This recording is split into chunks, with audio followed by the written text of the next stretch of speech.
भक्त माल सुमेरु गोस्वामी श्री तुलसीदास जी।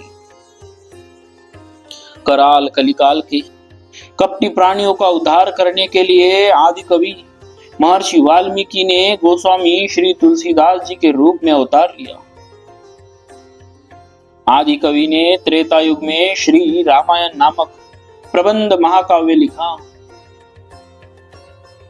जिसकी श्लोक अथवा रामायण संख्या 100 करोड़ है। इसके एक एक अक्षर के उच्चारण मात्र से ब्रह्म हत्या आदि महापाप परायण प्राणी भी मुक्त हो जाते हैं। अब इस कलयुग में भी उन्हें श्री वाल्मीकि जी ने श्री भगवत भक्तों को सुख प्रदान करने के लिए पुनः शरीर धारण कर भगवान श्री राम जी की लीलाओं का विशेष विस्तार किया। श्री रामचरितमानस आदि अनेक ग्रंथों की रचना की। ये गोस्वामी श्री तुलसीदास जी श्री सीता राम जी के पद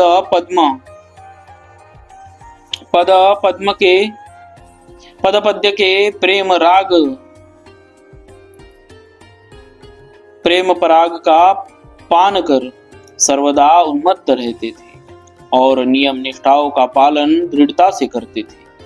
दिन रात श्री राम नाम को रटते थे। इस अपार संसार सागर को पार करने के लिए आपने श्री रामचरितमानस रूप सुंदर सुगम नौका का निर्माण किया। श्री तुलसीदास जी का बाल्यकाल और उनके द्वारा गृहस्थ का परित्याग। प्रयाग के पास चित्रकूट जिले में राजापुर नामक एक ग्राम है। वहां आत्माराम दुबे नाम के एक प्रतिष्ठित सरयुपारीन ब्राह्मण रहते थे। उनकी धर्मपत्नी का नाम तुलसी था। संवत 1554 की श्रावण शुक्ला सप्तमी के दिन अभुक्त मूल नक्षत्र में इन्हीं भाग्यवान दंपति के यहाँ 12 महीने तक गर्भ में रहने के पश्चात गोस्वामी श्री तुलसीदास जी का जन्म हुआ। जन्म के दूसरे दिन इनकी माता असार संसार से चल बसी। दासी चुनिया ने बड़े प्रेम से बालक का पालन पोषण किया।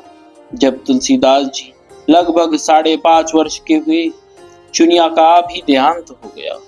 अब तो बालक अनाथ हो गया। वह द्वार द्वार भटकने लगा। इस पर जगत जननी पार्वती जी को उस होनहार बालक पर दया आई। वे ब्राह्मणी का वेश धारण कर प्रतिदिन उसके पास जाती और उसे अपने हाथों से भोजन कराती। इधर भगवान शंकर जी की प्रेरणा से राम शैल पर रहने वाले श्री अनंतानंद जी के प्रिय शिष्य श्री नरहरियानंद जी ने इस बालक को ढूंढ निकाला और उसका नाम राम बोला रखा। उसे वे अयोध्या ले आए और वहां संवत 1561 माघ शुक्ला पंचमी शुक्रवार को उसका यज्ञोपवीत संस्कार कराया। बिना सिखाए ही बालक राम बोला ने गायत्री मंत्र का उच्चारण किया। इसके बाद नरहरि स्वामी ने वैष्णव के 5 संस्कार करके राम बोला को राम मंत्र की दीक्षा दी और अयोध्या में रहकर उन्हें विद्या अध्ययन कराने लगे। वहां से कुछ दिन बाद गुरु शिष्य दोनों शुकर क्षेत्र सोरो पहुंचे। वहां श्री नरहरि जी ने तुलसीदास जी को श्री रामचरित सुनाया। कुछ दिन बाद वे काशी चले आए।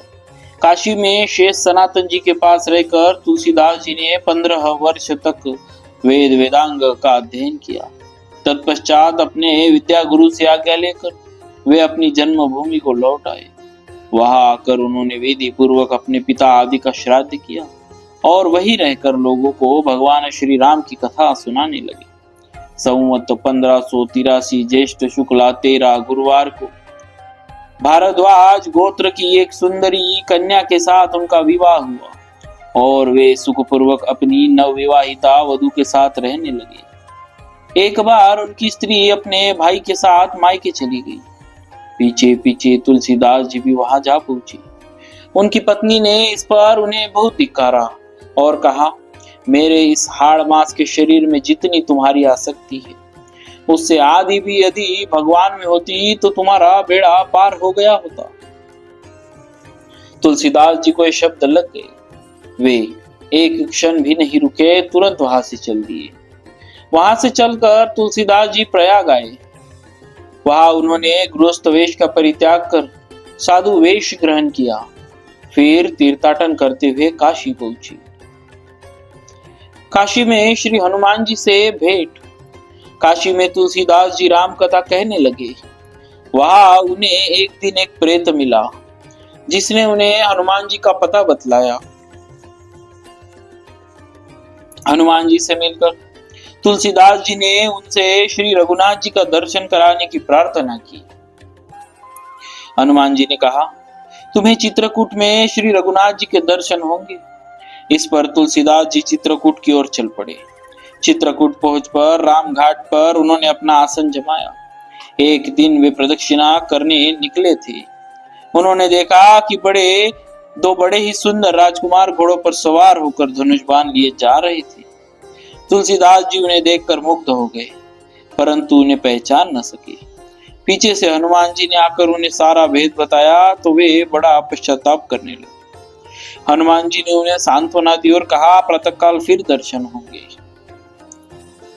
चित्रकूट में भगवान श्री राम के दर्शन और काशी में श्री शंकर जी से वर प्राप्ति। संवत 1607 की मौनी अमावस्या बुधवार को उनके सामने श्री राम भगवान पुनः प्रकट हुए। उन्होंने बालक रूप में श्री तुलसीदास जी से कहा, बाबा हमें चंदन दो। हनुमान जी ने सोचा वे इस बार भी धोखा न खा जाए, इसीलिए उन्होंने तोते का रूप धारण करके यह दोहा कहा, चित्रकूट के घाट पर भई संतन की भीड़, तुलसीदास चंदन किसे तिलक देत रघुबीर। तुलसीदास जी उस अद्भुत छवि को निहार कर शरीर की सुधि भूल गए। भगवान ने अपने हाथ से चंदन लेकर अपने तथा तुलसीदास जी के मस्तक पर लगाया और अंतर्धान हो गए। संवत 1628 में ये हनुमान जी की आज्ञा से अयोध्या की ओर चल पड़े। उन दिनों प्रयाग में माघ मेला था। वहां कुछ दिन वे ठहर गए। पर्व के 6 दिन बाद एक वट वृक्ष के नीचे उन्हें भारद्वाज और याज्ञवल्क्य मुनि के दर्शन हुए। वहां उस समय वही कथा हो रही थी जो उन्होंने सुकर क्षेत्र में अपने गुरु से सुनी थी। वहां से काशी चले आए और वहां प्रहलाद घाट पर एक ब्राह्मण के घर निवास किया। वहां उनके अंदर कवित्व शक्ति का स्फुरण हुआ और वे संस्कृत में पद्य रचना करने लगे। परंतु दिन में वे जितने पद्य रचते, रात्रि में वे सब लुप्त हो जाते। यह घटना रोज घटती। 8वें दिन तुलसीदास जी को स्वप्न हुआ। भगवान शंकर ने उन्हें आदेश दिया कि तुम अयोध्या जाकर रहो और हिंदी में काव्य रचना करो। मेरे आशीर्वाद से तुम्हारी कविता सामवेद के समान फलवती होगी।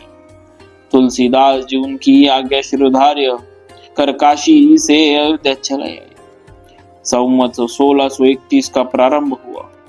उस साल रामनवमी के दिन प्राय वैसा ही योग था जैसा त्रेता युग में राम जन्म के दिन था।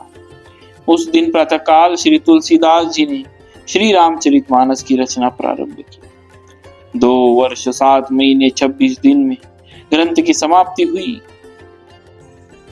संवत 1633 के मार्गशीर्ष शुक्ल पक्ष में राम विवाह के दिन 7 कांड पूर्ण हो गए।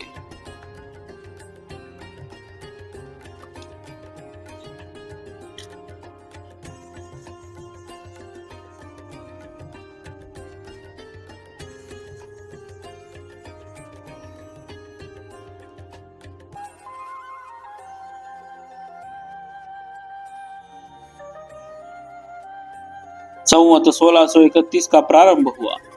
उस साल राम नवमी के दिन प्राय वैसा ही योग था जैसा त्रेता युग में राम जन्म के दिन था। उस दिन प्रातःकाल श्री तुलसीदास जी ने श्री रामचरितमानस की रचना प्रारंभ की।